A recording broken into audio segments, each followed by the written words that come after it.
3 things that you want to keep in mind when you're looking for the right real estate market to invest in. What's up, everybody? It's Jamel Gibbs, your family-oriented entrepreneur. Welcome to another video. So in this video, I want to share with you 3 key things that we use in my business in order to be able to tell if we're scouting the right real estate market or not. These are 3 simple things that if you apply these things, you'll always invest in the right areas. Now, sometimes the right real estate market can be the local area that you live in.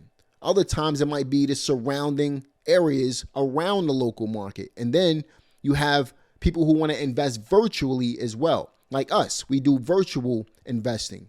So I use these 3 key tips all the time in order to be able to tell if the area that I'm pursuing is the right area to invest in. And you should do the same exact thing. Now, this can be applied to wholesaling real estate. This can be applied to fix and flip real estate. But I'm talking to the people right now who are looking to build long-term buy and hold opportunities. So buying rental properties in a certain area. So the first thing you want to keep in mind when you're looking for long-term buy and hold opportunities in the right real estate market, look for population growth. Let me give you an example. I have a client who lives in Augusta, Georgia. And in order to be able to tell if Augusta, Georgia was the right real estate market to invest in, I use a site called city-data.com. Now, on that site, there's a tremendous amount of information that I can get regarding a particular real estate market. But to keep it really simple for everybody watching this video, all you got to do is use a secret site called Google. Let me show you how it works.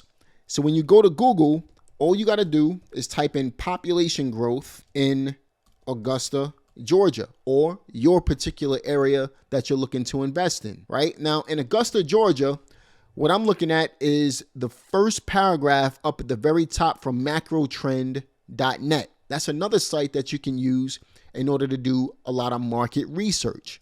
But without getting into the weeds of this whole thing, keep it really simple. When we're looking at markets, we want to see a population growth of 0.8 to 1% growth in that area over a period of time. So when we're looking at this first paragraph here from macrotrends.net, it's telling us that the current metro area population of Augusta, Richmond County in 2023 is 456,000, a 0.88% increase from 2022. Now, why do you want to be in an area where there's an increase in population growth rather than a decrease? Well, number one, you know that there's going to be business opportunity there. You know that people want to live there, and you know that you'll always have your properties rented. All you're looking for is a 0.8 to a 1% population growth in a particular market, and you know you're going to be in the right area. Now, if the population is decreasing, then obviously you may want to stay away from that market because long term it's not going to benefit you at all. Now, the second thing that you want to keep in mind when it comes to looking for the right real estate market to invest in is to look for landlord-friendly states. Now, the reason why you want to look for landlord-friendly states is really simple. If you're in a state that favors the tenants, then you're going to have tenant headaches. And it's going to be really hard to get tenants out of your properties. But if you're in a landlord-friendly state, it's relatively easy to evict tenants, which can obviously lessen the headache that you get from owning rental properties sometimes. Now, there's an article that was written on the top 10 most and least landlord-friendly states in America in 2022. Now, obviously, we're in 2023. It really doesn't matter. These areas that this particular article is talking about are probably not going to be changing their laws anytime soon. Now, some of those states that were listed as the top 10 most landlord-friendly states in 2022 were Alabama, Florida, Georgia, Arizona, Indiana, Michigan, North Carolina, which is the state that I'm in right now, Ohio, Texas, and Arkansas. Now, obviously, these have different reasons why they're landlord-friendly states, but overall, these are some really good markets to be looking in if you're looking to build a rental portfolio. Now, you want to do some research to make sure that your area is going to be the right area. And if your area is not listed, that doesn't necessarily mean that your area is not within a landlord-friendly state or beneficial for landlords, you just want to do some research to see what the laws are in your local market and see if they favor landlords or not. Now, when it talks about the top 10 tenant friendly, meaning least landlord friendly states in 2022, the number one market, the number one state was New York. Now, I'm from Brooklyn, and I know for a fact that New York is a tenant friendly area. It's really hard to evict tenants in New York within a short period of time. It takes a lot longer than other areas. And because of that, New York is a tenant-friendly state. And there's other reasons why New York is a tenant-friendly state as well. You can do your own research on that. But ultimately, I personally don't invest in New York anymore. All right. Now, in addition to New York, you also have California, Oregon, Washington, Maryland, Vermont, Nebraska, Rhode Island, Nevada, and Delaware. These are all tenant-friendly states. Really hard to grow a rental portfolio in those areas and benefit as a landlord in those areas if you needed to take your tenant to court. So just be mindful of that.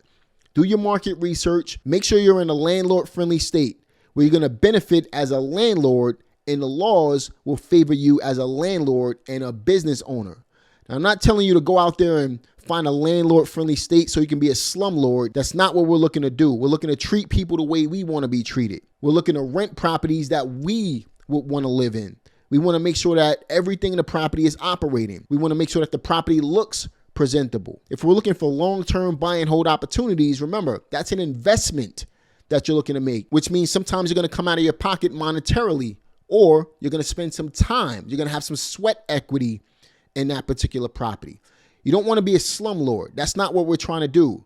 We're trying to operate a real business and be fair to our tenants so we can keep them long term. The third thing that you want to keep in mind when you're looking for the right real estate market to invest in is to make sure that you're looking in an area that you actually like. Maybe it's a place that you visit a lot.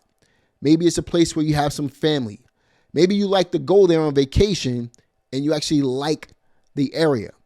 But if you visit there frequently, in my opinion, it may be a good area for you to invest in. So those are the three things that you want to keep in mind. Number one, a population growth of 0.8 to 1% over a period of time.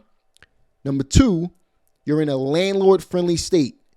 Tenant-friendly states can be a bit of a headache when you're trying to operate a rental business. And number three, make sure it's in an area that you actually like to be in. And if you keep these three things in mind, it's going to make looking for the right real estate market really easy for you. Now, again, some of you live in the right real estate market, so your local area is the right area. Others, you may have to look at the surrounding markets around your local real estate market. And then you have others who are looking at virtual real estate investing, and that's perfectly fine. But if you keep these three things in mind, you're going to be well on your way to picking the right real estate market. I hope this video was able to help you out today. Be sure to like this video, subscribe to this channel, click the notification bell, and leave a comment. Let me know if you have some things that you do when you're picking the right real estate market. I could probably learn something from you as well.